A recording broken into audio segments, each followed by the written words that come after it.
All right, a little food for thought on a Sunday. I'm always doing everyone else's stuff, so I decided to take an hour and work on some of my own projects. So I came back around to this 318 Magnum that I'm setting up for LA heads. I drilled out the block here where the LA oil galley would be. You still have the boss in the block. So I drilled that out, and then I put in these fittings, and you can see what we're doing here. We're gonna come off of this is gonna be the feed for the head, and then these are the two oil galleys. So I'm crossing over the oil galleys. It's gonna equalize the two galleys, and then it's gonna feed the two heads. I had previously drilled this out to a 1/4 inch because this went 1/8 NPT. So I had first drilled it with a few smaller bits, 1/8 inch, worked my way up to 1/4 inch, 5/16 here's what I ended up with, and then I went with an 1/8 NPT. And then what I did here was I tapped this to 5/16 18. I got some all thread, cut a slot in it, drilled a hole in it, okay, because you don't need that big ass 1/4 inch feed. You're going to flood the top end.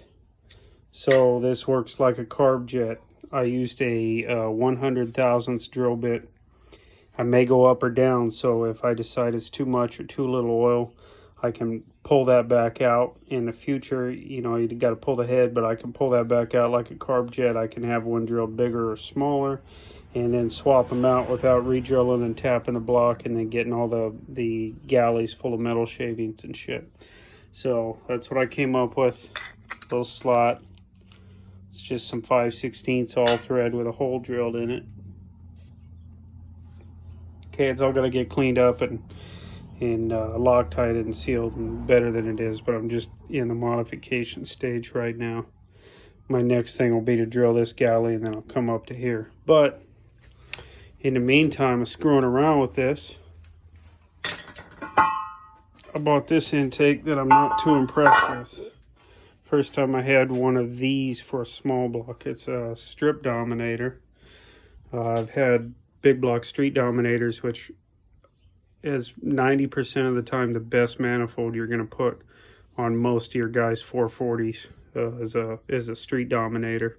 On most of your street-oriented 400, 500 horse engines, that's just a killer manifold. However, on a small block, I wasn't impressed. Wasn't impressed with the skinny runners. I wasn't impressed with plenum volume. There's a lot that didn't excite me about this manifold, and I thought, well, it's probably good for a hot 318. I don't know that I'd run it on a 360 or 408, but on a 318, I thought this is probably a pretty good performing manifold, because on the smaller cubic inches, the smaller plenum and the skinnier runners are going to work better with the combination. So anyhow, I thought, well, maybe I'll throw that on this.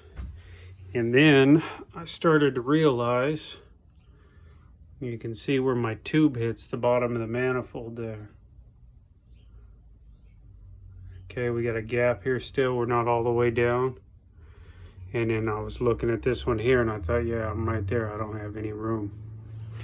So while I thought that would be a good combination for this 318, this 5.2 Magnum,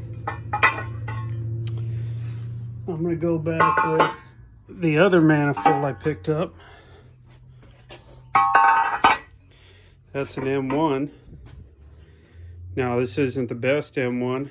As you can see, someone's filled these in or screwed these up. There's a helicoil here. This one looks kind of needs some work, or needs its own helicoil or something.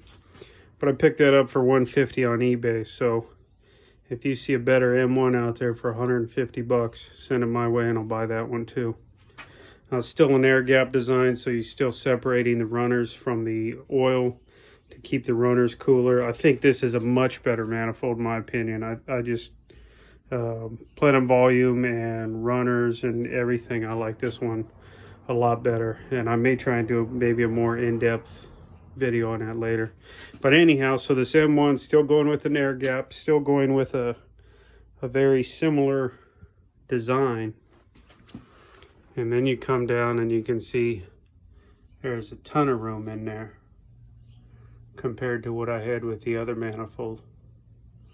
So that's going to be the one we stick with. We're going to run this M1 here. That's going to leave me more room. Even my T here on the Holly touched, because it has that dropped base. So this just offers me more clearance. If you're playing around with these, you're doing something similar, maybe swapping manifolds is what you need to get the job done.